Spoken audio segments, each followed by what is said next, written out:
Assalamualaikum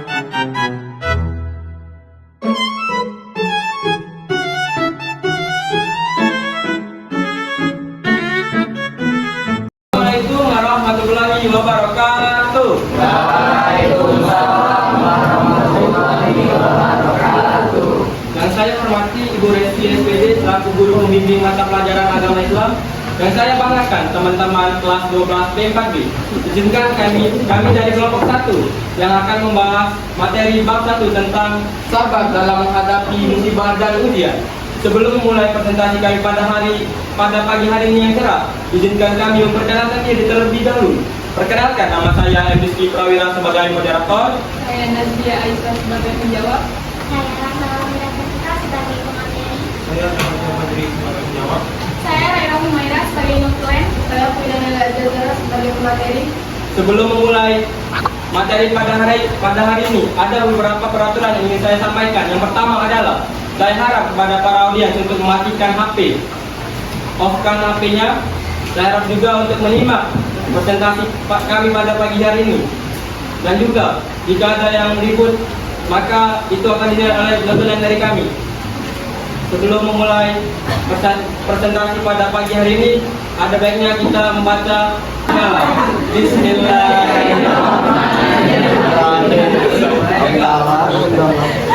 Pembacaan materi yang akan disampaikan oleh Saudari Raja Amira Tanika. Kepada Saudari Raja kami persilakan. Jadi materi pertama ini tentang sabar dalam menghadapi musibah dan ujian. Tapi sebelum kita masuk ke cara sabar dalam menghadapi musibah dan ujian, kita harus tahu dulu pengertian dari musibah dan ujian. Jadi ujian itu adalah cobaan yang diberikan oleh Allah untuk mengukur seberapa besar ketakwaan, seberapa jauh hambanya berserah diri kepadanya.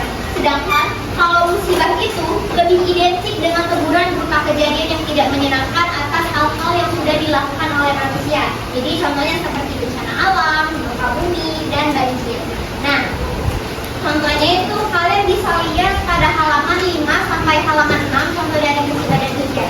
Jadi yang pertama, contoh musibah itu berupa sakit, kehilangan harta benda, bencana alam, serta kehilangan orang-orang yang kita cintai. Lalu yang kedua adalah contoh ujian.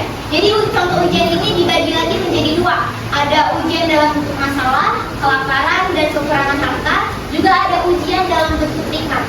Jadi contoh yang pertama adalah kekayaan. Diberikannya ujian ini untuk mengukur apakah kekayaan yang diberikan kepada hambanya itu akan digunakan untuk hal-hal yang kebaikan atau malah sebaliknya. Lalu yang kedua ada kesehatan. Ujian ini juga diberikan untuk melihat seseorang bersyukur atas kesehatannya atau tidak, apakah kesehatannya digunakan untuk hal-hal yang baik atau tidak. Tapi penting untuk diingat juga bahwa musibah maupun ujian keduanya merupakan bagian dari kehidupan dan bisa menjadi sarana untuk mendekatkan diri kepada Allah. Jadi teman-teman harus tahu kalau kita tidak akan diberikan ujian melebihi batas kemampuan kita. Kalau kita diberikan ujian berarti kita mampu untuk mencoba dan mencari jalan keluarnya. Nah, baru kita masuk ke sabar dalam menghadapi musibah dan ujian. Jadi sikap sabar dalam menghadapi musibah dan ujian ini berarti kita mampu menahan diri keluh kesah serta kepanikan dan juga untuk tetap tenang saat menghadapi musibah dan ujian yang diberikan oleh Allah. Jadi di sini kita diuji apa yang akan reaksi yang akan keluar dari kita pertama kali, apakah kita mengucap innalillahi wa inna ilaihi raji'un atau malah kita mengeluh dan sebaliknya.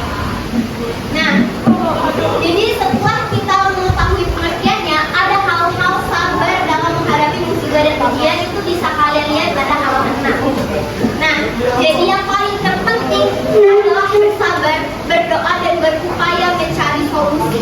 Jadi kalau misalnya kita diberikan ujian, kita harus berserah diri, berikhtiar kepada Allah, kita berdoa, namun juga diiringi usaha dengan cara mencari solusi atau jalan keluar dari masalah musibah tersebut.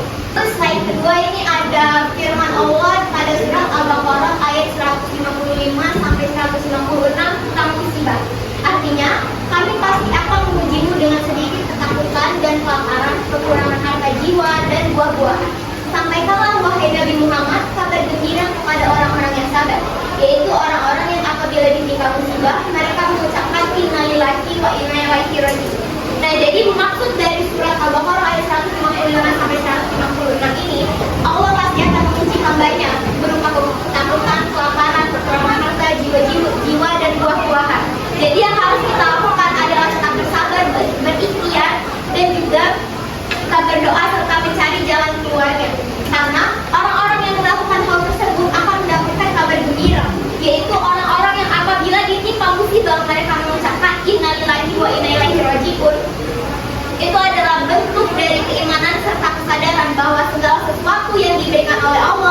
kembali lagi padanya. Dan kesabaran ini juga akan dibalas dengan kabar gembira di akhirat. Ucapan ini menunjukkan bahwa keimanan yang kuat dan keyakinan bahwa ujian adalah kehendak dari Allah. Oke, selanjutnya itu adalah kan musibah dan ujian bagi orang-orang yang beriman. Jadi musibah dan ujian itu adalah bagian yang tak terpisahkan dari umat Islam yang akan ditetapkan oleh Allah Subhanahu wa Ta'ala untuk menguji hambanya. Yang musibah dan ujian datang dari diri sendiri maupun dari orang lain. Semakin tinggi dari derajat manusia, maka akan semakin sulit juga musibah yang akan dihadapi. Jadi kita sebagai umat muslim harus tetap tabah, bersabar, ridho dan bertawakal kepada Allah, karena di balik setiap kesulitan itu pasti bakal ada kemudahan dan bakal ada jalannya.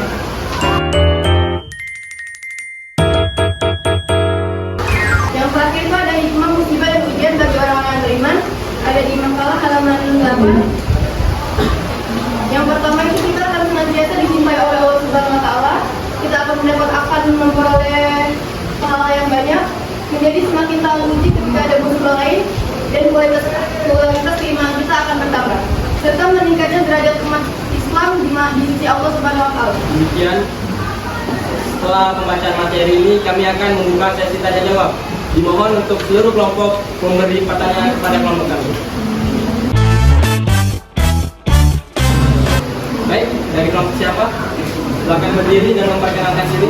Dan dari kelompok mana? Perkenalkan, saya Pemuda Malam dari kelompok 4. Ini saya bertanya, apa perbedaan sederhana antara ujian dan musibah? Baik, terima kasih kepada saudara kami. Adakah yang ingin bertanya lagi? Baik, boleh dari kelompok Katia. Perkenalkan, saya Fatih Sambayo dari kelompok 5.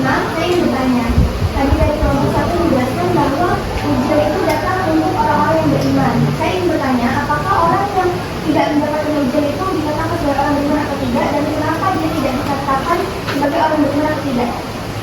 Baik, terima kasih kepada saudari Fatia. Terima kasih. Baik, dipersilakan kepada saudara Hamid. Perkenalkan, nama saya Muhammad Hamid Yuda dari kelompok 6. Izin bertanya, bagaimana cara meningkatkan keimanan melalui musibah yang dialami? Baik, terima kasih kepada saudara Hamid. Baik, dipersilakan kepada kelompok Pak. Perkenalkan, sebelumnya nama saya Muhammad Harjanto dari kelompok 2 ingin bertanya, menurut kalian kan sabar itu adalah bersikap tenang ketika mendapatkan kesulitan maupun cobaan. Apakah dengan bersabar masalah cobaan yang kita hadapi terselesaikan? Dengan begitu saja, dan bagaimana cara menghadapinya? Baik, terima kasih kepada saudara Adha. Baik, dipersilakan kepada saudari Alisa.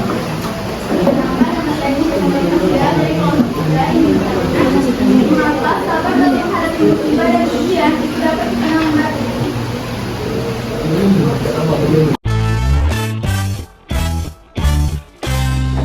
Jadi nama gamenya tuh Zigzag Door. Nah, buat cara mainnya tuh kita bakal tepuk bareng-bareng, terus agak nyanyi Zigzag Door ya. Agak misalnya ini contoh ya, kalau misalnya aku tembak doornya ke Nike, artinya api sama door harus saling sebut nama belakang secepat-cepatan. Misalnya nama belakangnya kalau nama belakangnya door agak Nike yang aku tembak door, dia harus jongkok. Jadi kalau kalian bakal aku kasih waktu semenit untuk menghafal nama kawan kalian. Nah ya, aku kasih contoh sama tim aku ya. Terus Rahel sama Queen bakal cepet-cepetan saling manggil nama belakangnya. Sampai sini ada yang masih belum ngerti nggak? Nah, itu tergantung berapa banyak door yang aku tunjuk. Jadi kalau misalnya aku ngomong door, berarti Tiko yang turun. Wow. Ini berarti konsentrasi kita di pagi hari ya. Nggak pada baca, Pak. Aku bakal isi 3 pemenang dan 3 yang perak di sini. Yang salah bakal dapat hadiah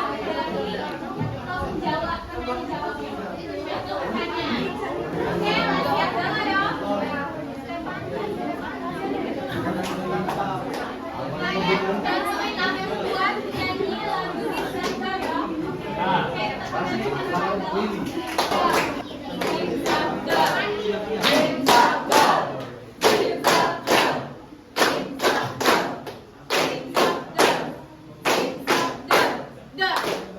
Surasri. Nah, kayak gitu ya. Satu, dua, tiga.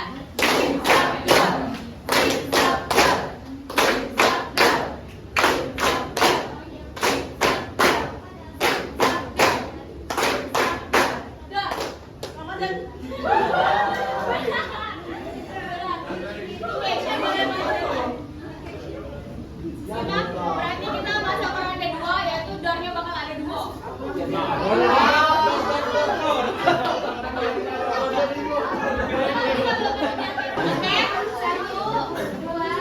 3.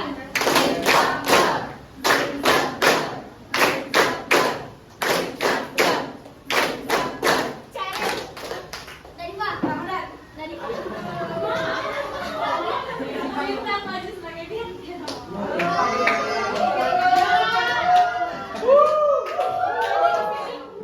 Siapa yang duluan? Aku.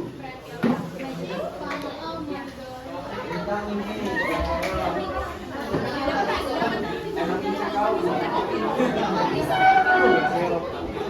ini nak lanjut ke round ketiga, aku masih ada dua.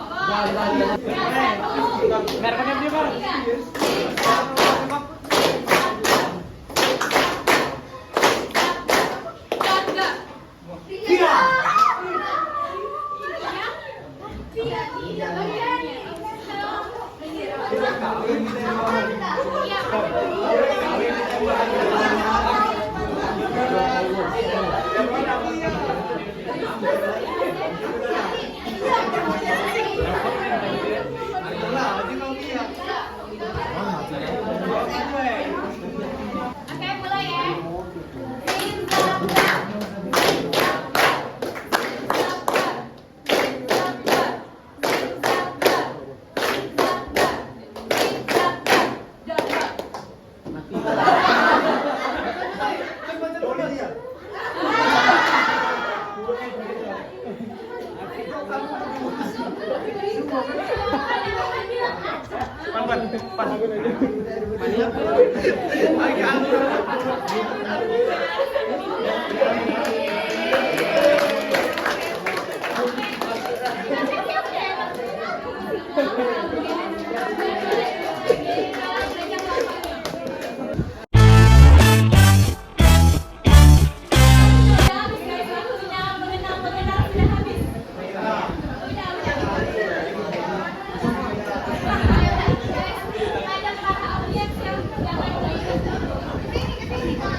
Bantu temponya ya sama nyanyi.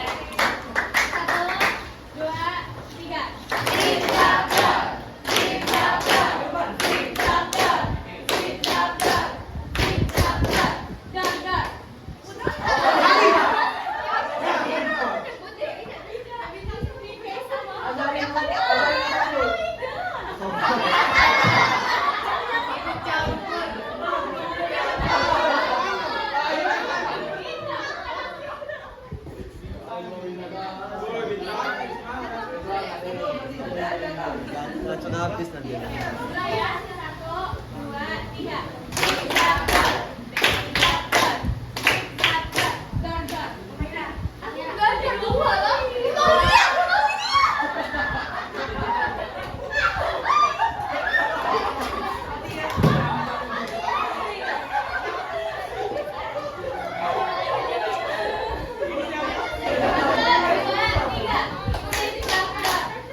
izinkan kami untuk menjawab pertanyaan dari kelompok-kelompok kalian yang akan dibacakan oleh saudara Fatih.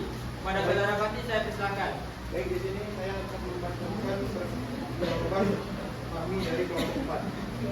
Apa perbedaan sederhana antara ujian dan musibah? Perbedaan sederhananya, kalau ujian masih bisa dicari solusinya, sedangkan musibah lebih identik dengan teguran berupa kejadian yang tidak menyenangkan.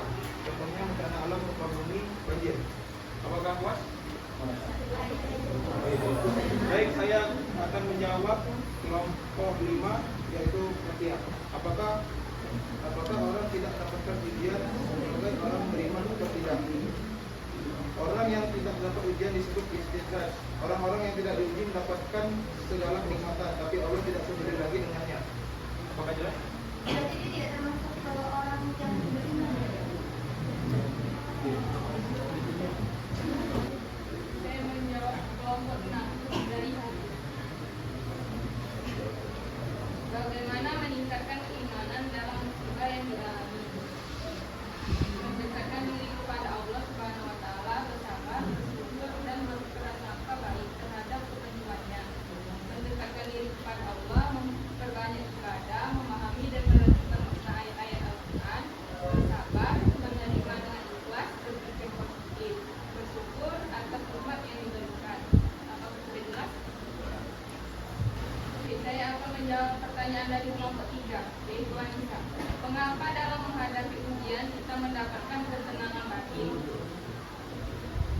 Mengapa dalam menghadapi ujian dengan sabar kita mendapatkan ketenangan batin? Karena sabar membantu meredakan emosi negatif, memungkinkan seseorang untuk berpikir lebih jernih dan mengambil tindakan yang tepat.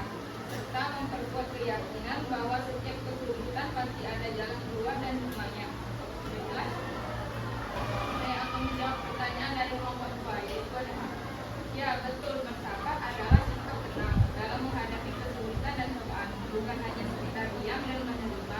Bersikap sabar berarti mampu mengendalikan diri, tidak terburu-buru dalam bereaksi, dan mencari solusi terbaik dalam situasi sulit. Apakah sudah jelas? Ya. Baik, setelah kami menyampaikan, setelah menjawab pertanyaan-pertanyaan dari kelompok yang lain, izinkan kami untuk mempertontonkan video yang tadi yang sempat tertunda.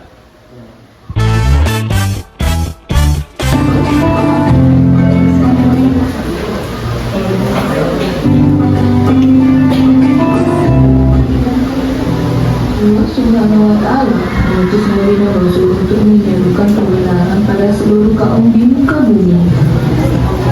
Dengan rahmatnya, Dia memerintahkan kepada seorang laki-laki yang terkenal akan kesabarannya bernama Ayub untuk menyebarkan ajaran tauhid. Dikisahkan dalam Al-Quran bahwa Nabi Ayub alaihissalam berasal dari Romawi pada tahun 1420 hingga 1540 sebelum Masehi.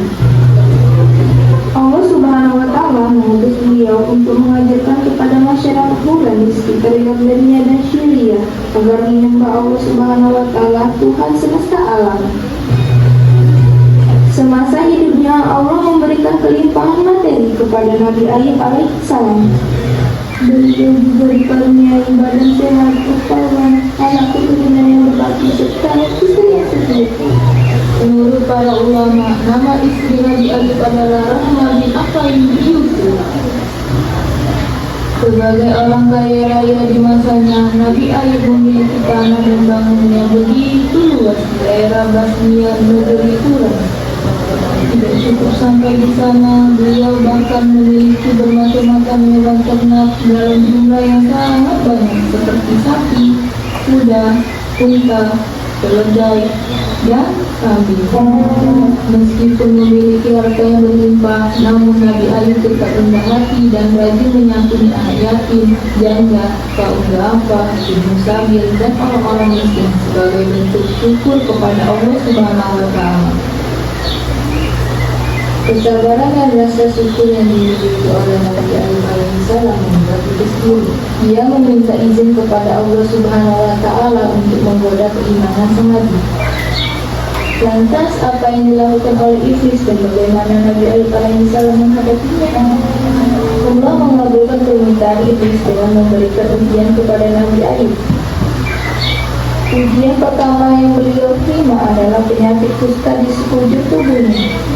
Menurut tafsir dari Ibnu Katsir, tidak ada satupun perempuan dari Nabi Ayub yang selamat dari penyakit kusta. Kemudian Allah Subhanahu wa Ta'ala mengangkat nikmat paras beliau yang lupa menjadi penuh dengan penyakit kusta yang menjijikkan. Perlahan-lahan tubuhnya lemah dan tidak bisa melakukan aktivitas sendiri. Bahkan beliau juga tidak sanggup untuk berjalan ke kamar mandi. Namun beruntungnya Nabi Ayub memiliki istri yang setia dan membantu segala kebutuhannya. Setelah Allah Subhanahu wa Ta'ala memberikan penyakit kusta di seluruh tubuhnya, ujian kedua adalah meninggalnya putra putri yang sangat beliau sayangi. Dengan tubuhnya yang lemah dan penuh kusta, dia menemani perjalanan putra putrinya menghadap Allah Subhanahu wa Ta'ala. Beliau ikhlas dengan kepergian mereka dan mencoba untuk menerima. Tidak berhenti sampai di sana, ujian selanjutnya datang kepada Nabi Ayub. Allah mencabut nikmat harta dan segala yang dimiliki beliau, seperti tanah, bangunan, dan hewan ternak. Karena tubuhnya yang semakin hari semakin lemah, beliau tidak bisa bekerja seperti sedia kala hingga mengalami kebangkrutan. Kondisi kulitnya yang semakin penuh dengan kusta juga membuatnya dijauhi oleh masyarakat sekitar. Bukankah duduk wajah rupawan? Mengapa seorang penyakit kusta yang diberikan? Kasihan sekali Nabi. Setelah kepergian putra dan putrinya, dia tidak mampu perasaan. Dia sudah terlupa bersiksa sehingga ada ujian yang sangat begitu dia. Padahal dia sangat mengasihi orang miskin dan anak yatim. Mengapa sekarang di sini untuk mengenaskan dari mereka? Mendengar banyak tentang dirinya dan masyarakat yang menjauhinya, Nabi Ayub alaihissalam dan sang istri tetap bersabar. Mereka tidak mengindahkan perkara itu dan melanjutkan dan meninggalkan rumah-rumahnya untuk mengikuti peraturan. Selama hidup di Palestina dengan serba keterbatasan, dua orang sahabat Nabi Ayub rajin berkunjung untuk sekedar mengantarkan makan dan minum sekaligus mendengarkan cerita dari sang nabi.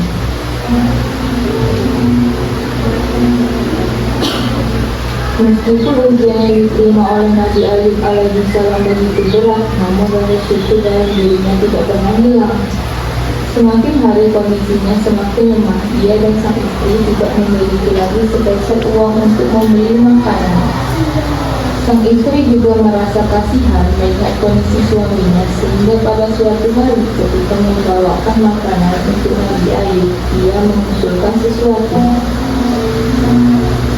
Wahai Ayub, seandainya kau mau meminta kepada Allah, tentu Dia akan memberimu jalan keluar. Sejujurnya, aku tidak tega melihat kondisimu yang semakin lemah dan kita yang tidak mampu membeli makanan. Aku telah diberi kesehatan selama 70 tahun. Sedangkan sakit yang kuderita ini hanya beberapa tahun saja. Sungguh hamba tidak sebanding. Salam bersabda sebagaimana diriwayatkan oleh Anas bin Malik tentang berapa lama waktu Nabi Ayub menjalani ujian ini. Sesungguhnya Nabi Ayub alaihi wasallam berada dalam ujian selama 18 tahun. Baik keluarga dekat maupun keluarga jauh menolaknya kecuali dari dua laki-laki dari saudara-saudaranya. Kedua saudara itulah yang selalu memberi makan dan meminumnya. Suatu ketika Nabi Ayub berdoa kepada Allah Subhanahu wa Ta'ala tentang penyakit yang beliau alami. Ya Allah,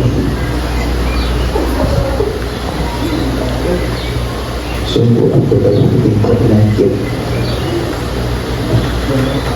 Padahal Engkau pernah memaafkan dari semua orang penyakit. Aku percaya aku alami ini adalah cara untuk melayaniku.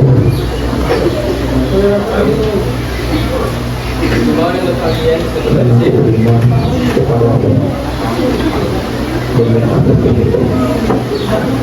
Mendengar doa Nabi Ayub alaihissalam, Allah mengabulkannya seperti diberikan surat As-Surah ayat 41 hingga 44. Dan ingatlah hamba kami Ayub ketika dia menyeru Tuhannya, sesungguhnya aku digantikan dengan penderitaan dan bencana. Allah berfirman, mintakanlah kakimu, inilah air yang sejuk untuk mandi dan untuk minum. Sesungguhnya aku telah dimusnahkan dalam penderitaan dan bencana. Nabi Ayub lantas menghentakkan kakinya, kemudian muncul mata air dan beliau menuruti perintah Allah Subhanahu wa Ta'ala untuk mandi. Maha besar Allah Subhanahu wa Ta'ala, penyakit kulit di badannya perlahan hilang hingga benar-benar tidak ada lagi. Lantas Allah Subhanahu wa Ta'ala juga memerintahkan kepada Nabi Ayub untuk meminum mata air tersebut. Kesejukan airnya maupun membasuh batin Nabi Ayub sehingga beliau kembali sehat dan bugar lahir serta batin.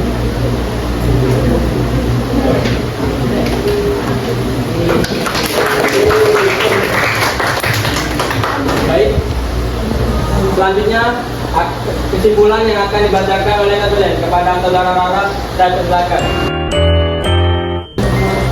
Jadi, musibah dan ujian merupakan bagian dari ketetapan Allah kepada hambanya. Ujian dapat berupa kesenangan dan kesulitan. Sedangkan musibah adalah peristiwa yang tidak menyenangkan sebagai bentuk teguran atas dosa dan kelalaian manusia.